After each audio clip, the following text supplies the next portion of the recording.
Um, did you guys know that the pyramids have no hieroglyphics in them? And that there's never been a sarcophagus. Like, everybody was taught in school that the pyramids were tombs, right? Oh, you guys are just going fake, not fake, fake, fake, not fake, not fake, fake, not. Man, this is such brilliant disinformation. It's brilliant. Okay, so this is the deal. Hey, bud, we were taught in school that the pyramids were tombs, right? And if you go to Egypt, they have like hieroglyphics everywhere, and the Valley of the Kings, there's tombs everywhere and all that shit, right? None of it exists in the pyramids. There's never been like an actual king or queen found in the pyramids, except for one, but it was repurposed. And there's no hieroglyphics, and there's no hieroglyphics in all of Egypt about the pyramids, about building the pyramids. Also, they didn't have the tools to build it at all. All that shit is all falling apart, right? So they have these like bronze saws that they use water and sand and shit to like cut, but yet it'll be like 2/1000ths of an inch, and this is like granite and limestone, and it's just perfect. Like a modern day stonemason would require lasers and diamonds and shit to make these cuts, and like massive machines. Like, we still couldn't build the pyramids right now, right? Like, there's like the base of the pyramid is like 800 feet, and they're lined up within 1 inch of like what it should be for that whole distance. Like, that's so hard. 99% limestone. Yeah, but the inside is granite, and they think it's for power creation. Anyway, this is the most mind-blowing part of the pyramids of Giza. And so why am I saying the Jews didn't create the pyramids? Because I think they were created before 13,000 years ago, and Jews didn't exist yet. Probably a very peaceful time, full of not a lot of nagging and accusations and trickery. And I'll get to that. But, what do you got? Just link the documentary. Book of Enoch, the Jews stole the gold. Mr. Graham Hancock says, yeah, I've been on a deep dive on pyramids. I may bail on the moon. I think the moon landing, there's so much disinformation that because I don't think evolution is true, and I think that is so cemented in people's heads that, here's the funniest part. Like, a lot of people that think that the moon landing happened don't believe in evolution. And I find that fascinating because it's like, the evolution lie is so much bigger and more ingrained, and yet you guys can see right through that one, but yet you can't see through the moon one. I don't know. It's pretty frustrating, but whatever. I'll just let it go. I'll approach it with an air of curiosity and not condemnation. That's my new thing. All right. It's obviously fake at this point. I know. And I think Kubrick got killed because he was going to talk about it. I got to do a whole episode just on Kubrick. How do you have such inside track on the real truth? Oh, it's real easy.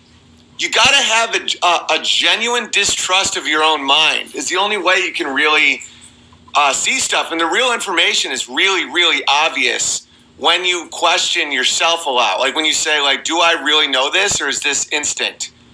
You know? Stuff like that. Owen, they killed Kubrick because of Eyes Wide Shut. Yeah, well, there was 17 minutes or something of Eyes Wide Shut that they wouldn't allow Kubrick to put in, and after he freaked out on the people, the next day he died of a mysterious heart attack when he didn't have any ailments at all. Bear in mind,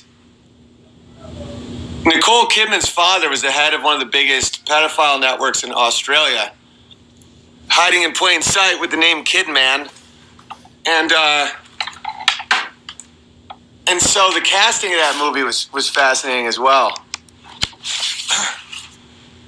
But so the pyramids, it's like there was this massive, massive asteroid that hit Greenland 13,000 years ago and caused what I believe to be the biblical flood, because the seawater rose 400 feet, like very, very fast.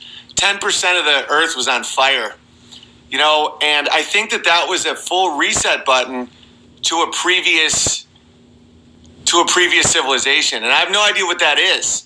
That's the thing, is I'll talk about like my conspiracy theories and stuff and like what I don't think happened, but I'm not going to say what did happen because I have no idea. And so the earth was just wiped, like full reset, because you can see in like the Inca, right, where they'll have these blocks and they're cut perfectly. And then above those blocks is like shitty stones and mortar and all this stuff. So it was like the original stonemasons were so much better. And like right now, if all life were to end, in 10,000 years, the only thing that would remain would be the Hoover Dam in America. The giant amounts of stone is the only thing that lasts. And so that's why we have these pyramids. And a lot of people think that the pyramids are some form of ancient power source. That because there's a lot of like electromagnetism within the pyramid, and Nikola Tesla wrote to J.P. Morgan a letter every single day for 5 years that he had figured out how to harness free electricity from the earth, and he had to do it over an aquifer. And 13,000 years ago, the Nile River went right up to the steps of the pyramid, and there's all these underground aquifers and like tunnels and stuff. So you have these massive things, and there's tunnels with no purpose that anyone can figure out, and different types of stone and different types of metal, and they're just centered perfectly over all this water. And in any society, the power generators are always the biggest, most massive, most stone type structures. And we keep thinking that the Egyptians built the pyramid, but there's literally zero proof that the Egyptians built the pyramid. Zero, none. Now, the Egyptians may have had the Jews as slaves, but they weren't building the pyramids. The pyramids, and same with the Sphinx. Major, whatever, the people in the field, like this mainstream people have said that the water damage on the Sphinx appear that it required 20 to 30,000 years of water damage. Like these things are so old, it's kind of tough to like comprehend. And so Tesla figured out how to harness electricity from the earth for free, and no one asked him how. He just kind of married a pigeon and died. And here's the thing that'll blow your mind. So Giza, where the pyramids are, is the exact center of all landmass in the world. If you go north, south, and east, west, and you just look at the most amount of land in the entire world, and you found the exact point, it's Giza. Giza was supposed to be where the prime meridian was, but because of the shipping in England, they made it Greenwich. But how the hell did they know that? And the north, and it's facing due north way, way, way before the North Star even came out. Like, none of it points to a recent event. It's crazy, right? They killed Tesla? For sure they killed Tesla. True North. Yeah, True North. It's nuts.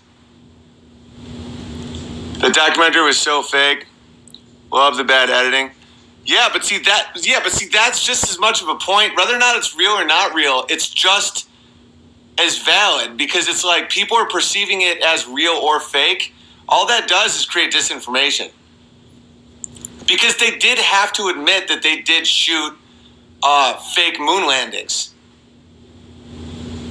And so the fact that there's like all this real and fake shit swirling around makes it so you can't ever figure out what is real. So I think I might just bail on that whole thing. Because there's just no way to convince people, because there's always a follow-up like, yeah, but, and it's like, all right, man. All right. Because I don't want to offend astronauts. I mean, they seem pretty sensitive. I don't want to hurt their feelings. Yeah, I mean, they erased the telemetry data. They say they no longer have... If I was going to debate someone on this, the way I would start the debate is this, and then I'm just going to leave it. This may be the last stream that I discuss the moon landings, because if I keep grinding at it, it's just not it's not healthy for anybody. The way I would start the debate is I would say, one thing I want people to know is that I'm not putting into question thousands of American patriots that risked their lives in the Cold War working for the government on this project. I'm not putting into question the thousands of dedicated mathematicians and engineers that at no time had the culpability of the lie on them. Those people are patriots, and there's nothing more patriotic in my mind than questioning the government as an American. It's kind of like in the Third Reich. In World War II, you had the German army.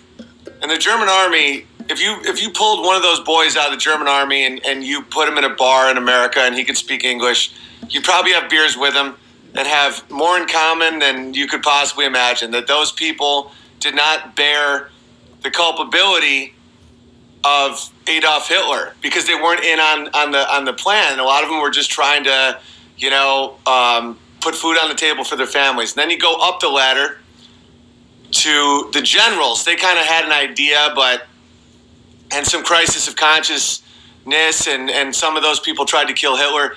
And then you had the Nazis. Those were the ideologues, and a lot of them were just rah-rah Germany, and some of them were just totally evil people. And then you had the SS that were total psychopaths that were in charge of the Nazis. Those were Hitler's inner core that were in on all the secrets. And then you had Adolf Hitler himself at the very top, the eye of the pyramid of secrets.